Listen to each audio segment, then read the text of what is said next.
الحمد لله رب العالمين، وصلى الله وسلم على المبعوث رحمة للعالمين نبينا محمد وعلى آله وصحبه ومن تبعهم بإحسان إلى يوم الدين.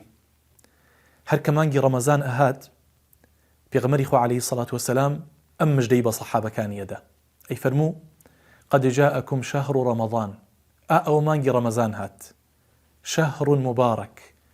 مانجيكي مبارك بيروزة فرض الله عليكم صيامه خواي جورا روجوكي لسر فرس كردون تفتح فيه أبواب الجنة لما انقدا درقاكاني بهشت أكرينوا وتغلق فيه أبواب الجحيم ودرقاكاني جهنم جدا أخرين وتغل فيه مردة الشياطين أخواي جورا شيطان كانش أبستيتوا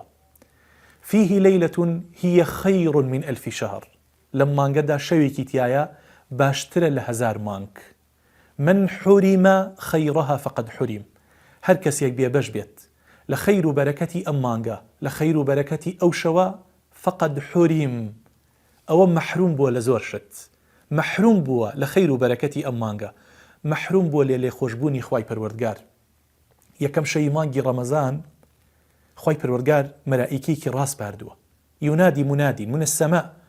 لأسمان وأنبانق بيجا بانقكات يا باغي الخير أقبل أي أو كسيكا بخوا صلحاويت أي أو كسيكا طواو يقلابيتتو بخواي جورا دسد لخيرها هي أقبل زيادك قرآن خير نكت زيادك صدقات خير كانت زيادك شونيوجا كانت زيادك شاكا كاريد زيادك وتزودوا فإن خير الزاد التقوى باشترين زخيرة ككويكي توبو قيامة زخيرة تقوايا خواناسينا أقبل لمانجي رمضان زيايك ويا باغي الشر أقصر أي أو كسيك واش شرط هالبجاردو أي أو كسيك وا نقمي تاوانو قناه بويتا أقصر دس هالقرا براكم خشك كم دس هالقرا كم صالة تاوانكيت كم صالة غرقي تاوان بويتا كم صالة لخوي غفلتي أقصر دس هالقرا لخوي غفلت بخبر بيه توببك مانجي رمضان خواي قولي لما مانجي درقاكاني بهشتكاتو درقاكاني جهنمش دا أخات والشياطينش أبستيته وناتواني تاوانت بيبكات هلكي زيرين أتواني توبيت يابكيت هلكي زيرين إتر أتواني دز لقناها كانت هالقريت تصفي حسابات لقل خوتا بكيت بريكي نيو لقل خوايا هالديتوا أقصير دز هالقرا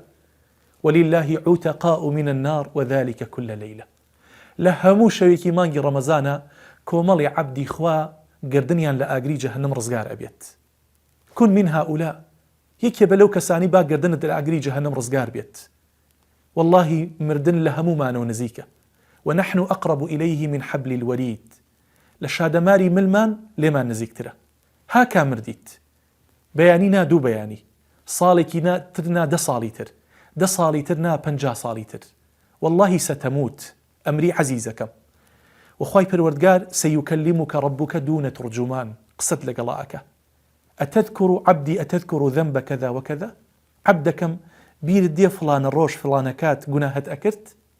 تو ناتواني نكولي ليك قناه يكت بكيت بويا مانجي فرسته هلكي زيرين لدس إخوتي مدى كتوبت ياكرت كدست كربا عبادت كعبدايتيت بو خوا سلمان لدواي مانجي رمضان نيش كينيت خرمانكت آقرت يبرنديت مانجي كي بيروزا خواي پروردگار وكو درفت يدايتي بمسلمانا مانجي رمضان لهمو لايك بيروز بيت خواي پروردگار بكات خير وبركت بسر مانو بسر ولات مانو بسر خانوادكان مانو خواي پروردگار بكات ماي خير بو همو لايك من رب العالمين يارمتي من بات بطوانين لما انقدا بجواني عبادتكاني تيابكين لما انقدا خوال خو من رازيكين رب العالمين يارمتي او نخوشانش با كناتوان لما انقيا بروجوبن دليان لاي روجوكيا خواي پروردگار اجري روجوكيان بو بنوسيت وخواي پروردگار دواكارم شفاي همو نخوشيك بيت هدايتي گنجكان من ديت هدايتي أمش بيت سقام جيرمان كيت استقامة من بيبخشي لسر أو إسلامة أو رجي أمرين وآخر دعوانا الحمد لله رب العالمين.